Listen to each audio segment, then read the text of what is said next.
सर्वरक्षक परमपिता परमात्मा को याद करते हुए, जो हम सब के लिए अन्न, जल, वायु, प्रकाश इत्यादि की समस्त व्यवस्था करता है, उस परमपिता परमात्मा को कृतज्ञतापूर्वक प्रणाम करते हुए हम पूर्व में यज्ञ के बारे में चर्चा कर रहे थे।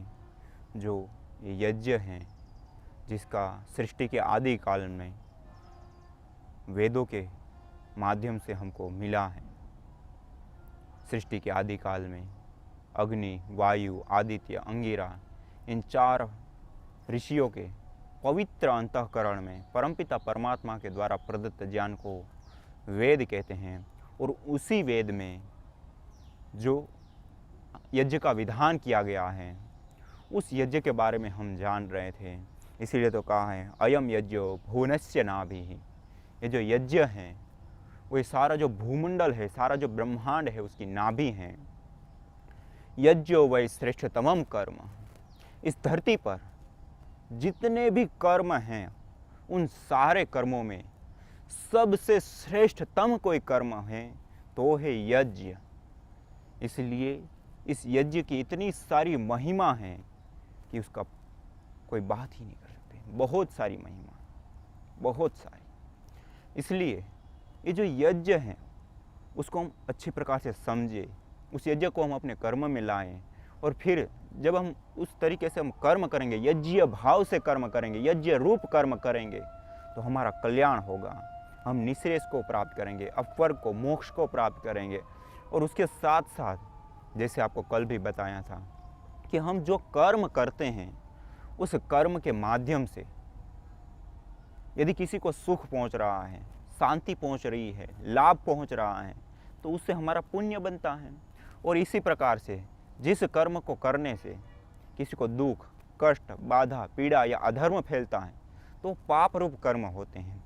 और ये जो पाप और पुण्य रूप कर्म होते हैं, उन कर्मों को करने से हमारे पाप और पुण्य एकत्रित होते हैं, इकट्ठे होते हैं। और उसी पाप और पुण्य रूप जो हमारा कर्माशय बना है, उसी कर्माशय के आधार पर हमको अपने जीवन की आगे की जो परिस्थितियाँ होती हैं, सुखद, दुखद, सफलता, असफलता इत्यादि, संबंध लोगों के साथ कैसे रहना, कैसे लोगों के साथ संबंध रहना, श्रेष्ठ लोग, दुष्ट लोग, ये सारी चीज़ें जो हैं इसी के ऊपर डिपेंड रहती हैं।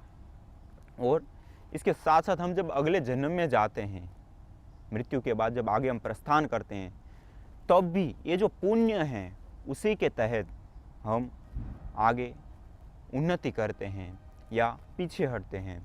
जैसे अगले जन्म में अन्य योनियों में जाना, जैसे कीट, पतंग, पशु, पक्षी इत्यादि जो योनियाँ होती हैं। अधम योनियाँ उसको कहते हैं जो तमोगुण या अधिक पाप कर्मों को करने से जो मिलती हैं। इसी प्रकार जो श्रेष्ठ कर्म करने से जो मिलती हैं वो अलग योनियाँ होती हैं, देवत्व इत्यादि।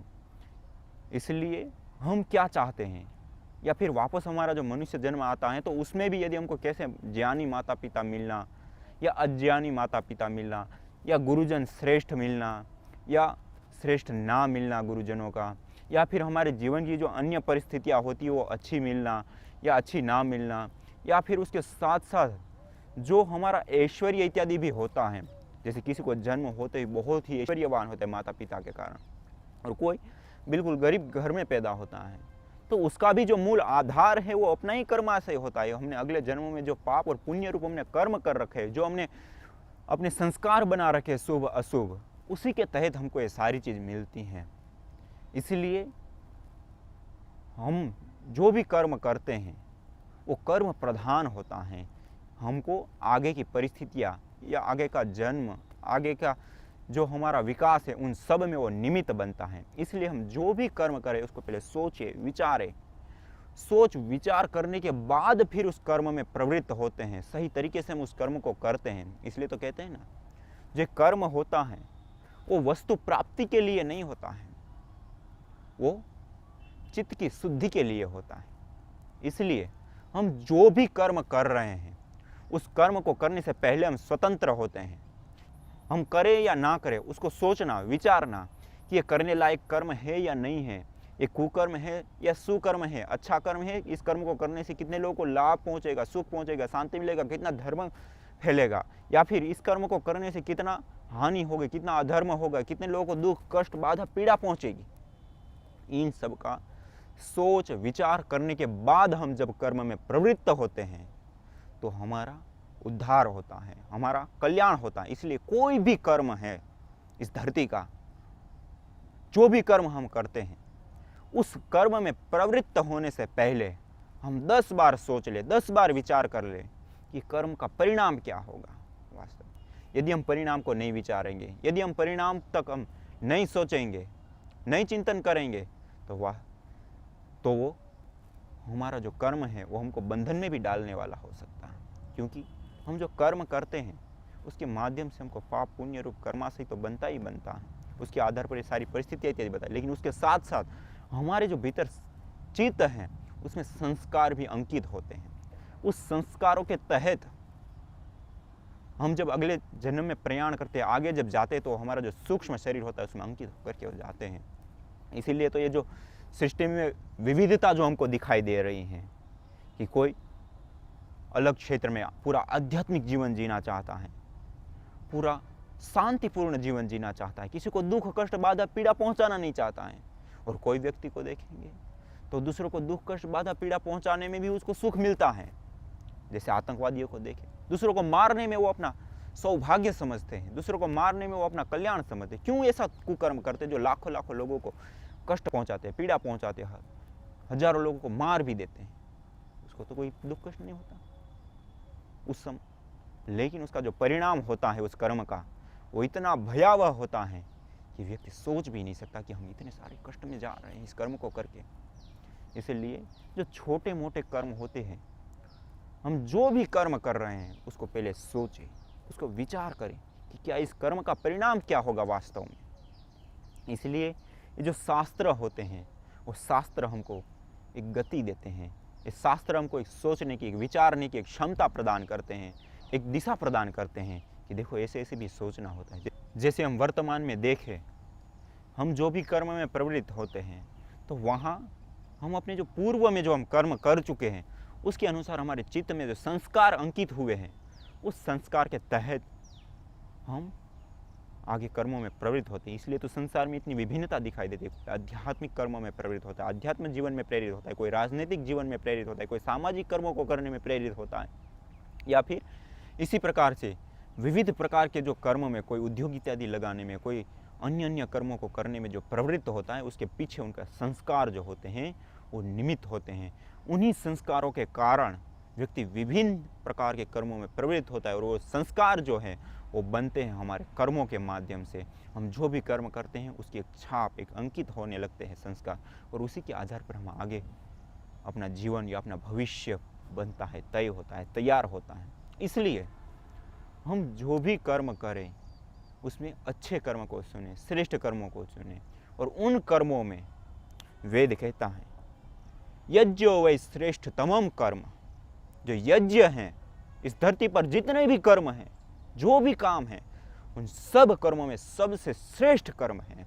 और जो यज्ञ कर्म करता है उनका ये जीवन भी सुखी होता है और पर जीवन भी सुख होता है और वो उद्धार को, कल्याण को प्राप्त करता है। इसलिए तो कहा है सत्याः संतु यजमानस्य कामा, जो सत्य की ओर चलता है, जो इस सत्य काम को करता है, यज्ञ कर्म को करता है, यजमानस्य काम, उसके कामों को पूर्ण करता है, उसकी कामनाओं को पूर्ण करता है। और इसी प्रकार श्रीमद् भगवद गीता में भी तो कहा है जो यज्ञ करता है उसके लिए, जो यज्ञ है उसके लिए काम दुख बन जाता है। अर्थात उनकी जो पवित्र दिव्य इच्छाएं हैं, उन सारी इच्छाओं को पूर्ण करने के लिए यज्ञ खड़ा रह जाता है। उनके जो यज्ञ रूपी कर्म है, यज्ञीय भाव है, यज्ञीय जो कर्म है उनके, वो उनके सारे जो दिव्य कामनाएं हैं उनको पूर्ण करने के लिए दिव्यता के साथ वो उनका साथ निभाता। इसलिए ये जो यज्ञ हैं वो श्रेष्ठतम कर्म हैं। इसलिए हम इस धरती पर जो भी कर्म हैं उन कर्मों में श्रेष्ठतम कर्म यज्ञ है। और इसीलिए जो श्रेष्ठ कर्म हैं उसको सृष्टि के आदि काल में ही वेद ने हमको आज्ञापूर्वक कहा है कि जो इस धरती पर रहते हैं उनके लिए अनिवार्य रूप से इस यज्ञ को करना चाहिए। दैनिक यज्ञ जिसको हम कहते हैं आजकल, और 5 महायज्ञ भी कहते हैं। तो इन यज्ञों का हमको नित्य प्रति अनुष्ठान करना चाहिए। और जब हम इस यज्ञों का नित्य प्रति अनुष्ठान करेंगे तो हम अवश्य ही सुख को, शांति को, पुण्य को प्राप्त होंगे, अपवर्ग को, मोक्ष को प्राप्त होंगे और हम पूर्ण तृप्त और आनंदित होंगे।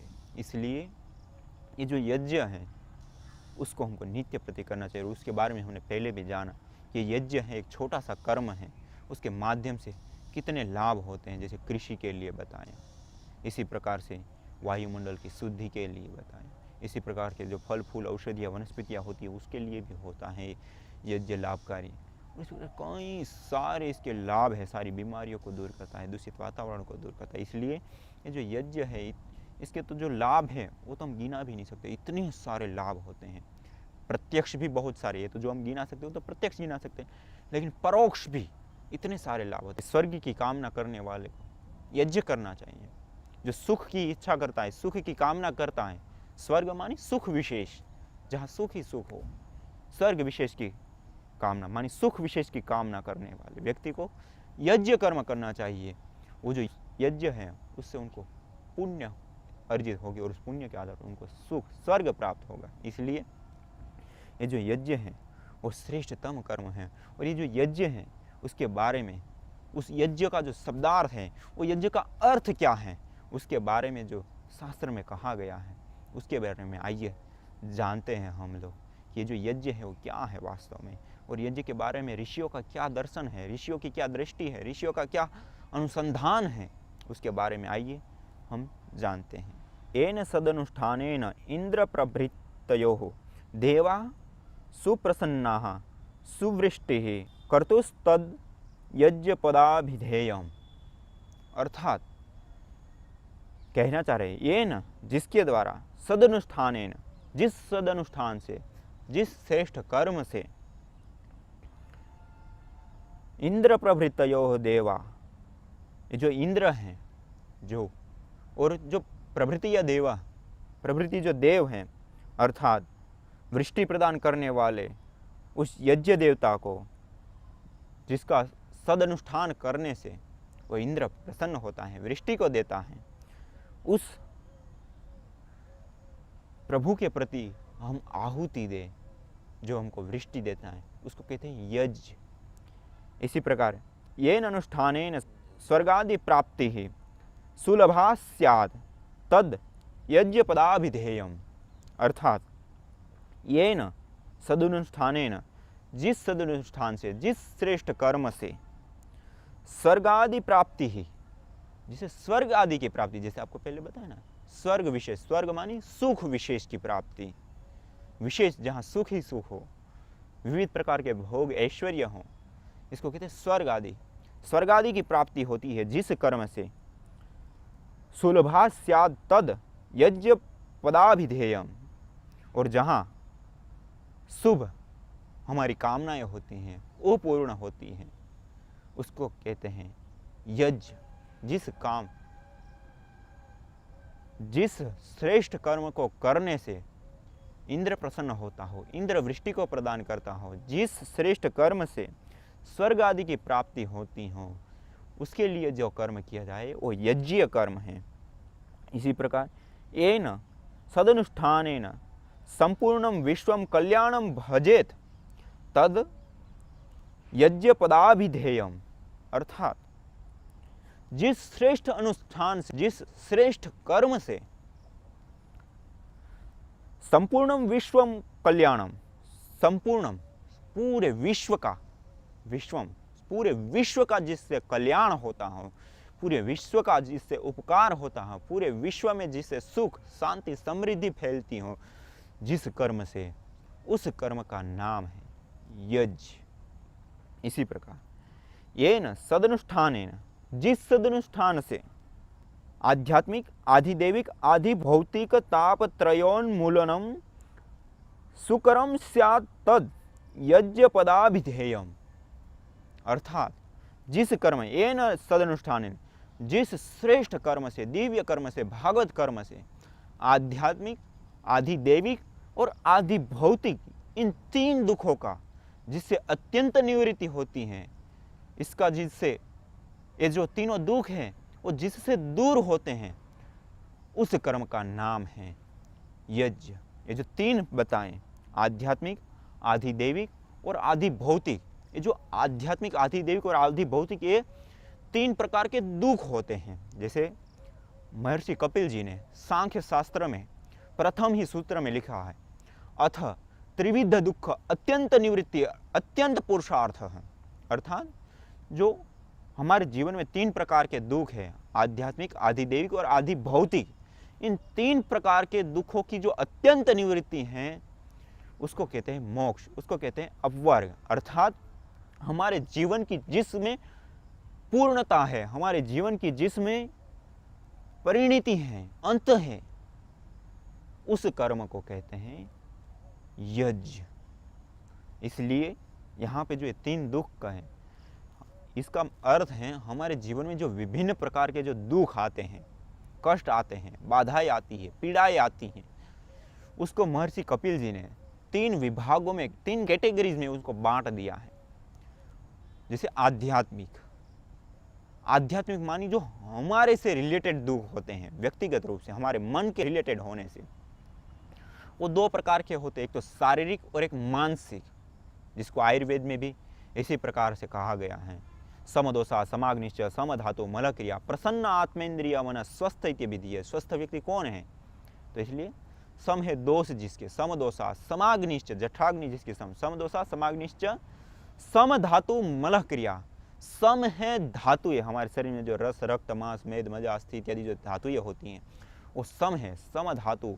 और मल क्रियाएं, जैसे हमारे शरीर में पसीना निकलता है उसको भी मल कहते हैं, नाखून निकल रहा है उसको भी मल कहते हैं, जो बाल रोवे होते हैं वो भी एक प्रकार के मल है, और मल मूत्र जिसको हम कहते हैं अवशिष्ट, उसको भी ये मल ही कहा जाता है। ये सारे प्रकार के जो हमारे शरीर से विभिन्न प्रकार के जो मल निकल रहे हैं, ये सारे मल है सम जिसके। और इसी प्रकार प्रसन्न आत्मेन्द्रिय मन स्वस्थ इत्यभिधीयते, और प्रसन्न है आत्मा, इंद्रिय और मन जिसका, उस व्यक्ति को स्वस्थ कहा जाता है। तो ये जो यज्ञ कर्म है उसको करने से सारा स्वस्थ हम हो जाते हैं, सही हो जाते हैं। इसलिए जो यहाँ आध्यात्मिक दुख कहे गए उसमें जो मन और शरीर रूपी कहा, वो जो हमारा शरीर और मन है उसके माध्यम से जो दुख आते हैं, कष्ट आते हैं, बाधाएं आती है, पीड़ाएं आती हैं, उसको कहते हैं आध्यात्मिक दुख। जैसे हमारा शरीर बीमार हो जाता है, बुखार हो गया, सर्दी जुकाम हो गया, कैंसर हो गया, एड्स हो गया, या फिर और कोई ऐसी बीपी हो गई, शुगर की प्रॉब्लम हो गई, ये सारी बीमारियां क्या हैं? लीवर खराब हो गया, किडनी खराब हो गई, ये सारे कोई इसमें कोई प्रॉब्लम आ गई, या आंखों में प्रॉब्लम आ गई, कानों में प्रॉब्लम आ गई, ये सारी चीज़ क्या है? ये हमारे शरीर की विकृतियाँ, बीमारियाँ हैं। एक तो ये, और दूसरा हमारे मन के जो दुख आते हैं, जैसे हम कुछ चाहते हैं और उससे विपरीत कोई परिणाम मिल जाए, उसके विपरीत जो फल मिल जाता है, तो उससे भी हमको दुख आते हैं। और इसी प्रकार हम जो नहीं चाहते हैं वैसा परिणाम मिल जाना, अर्थात हम चाहते वैसा होना नहीं और जैसा हम नहीं चाहते वैसा होना, उससे जो हमारे मन में क्लेश उत्पन्न होता है, जो दुख उत्पन्न होता है, कष्ट उत्पन्न होता है, उसको कहते हैं आध्यात्मिक दुख। इसे 2 प्रकार के, और ये जो मन के जो दुख हैं वो तो सबसे ज़्यादा हमको दुख देने वाले होते हैं।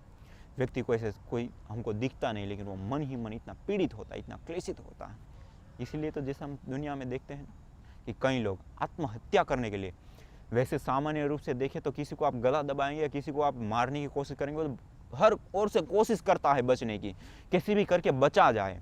मृत्यु से कितने डरते हैं व्यक्ति, लेकिन जब वही व्यक्ति मन से इतना क्लेशित हो जाता है, इतना दुखी हो जाता है, तब क्या करता है व्यक्ति?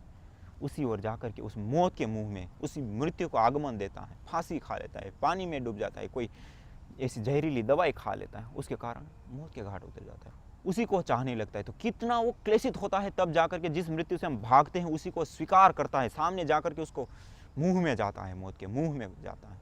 इसलिए ये जो दुख है उसको कहते हैं आध्यात्मिक दुख। उससे उसका छुटकारा जिसके माध्यम से मिलता है वो कर्म है यज्ञ कर्म। इसलिए तो यहाँ पे कहा एन सदनुष्ठान न आध्यात्मिकी, आधि देवी की और आधि भौतिकी, ये 3 प्रकार के। आज हमने आध्यात्मिक दुख निवृत्ति के बारे में थोड़ा सा विचार किया, आगे हम और दुखों के बारे में भी विचार करेंगे और उसके ऊपर पूरा प्रकाश डालेंगे और हम पूरा समझेंगे और उसके अनुसार हम जीवन जिएंगे, यज्ञ भाव से कर्म करेंगे, यज्ञ रूप कर्म करेंगे और डेली यज्ञ करेंगे तो निश्चित ही जो वेदों का उद्घोष से यज्ञो वै श्रेष्ठ तमम कर्म, और ये जो यज्ञ करता है उसके लिए यज्ञ काम धुक बन जाता है, उनकी इच्छाओं को पूर्ण करने वाला बन जाता है, तो हमारे जीवन में भी वो घटित होगा।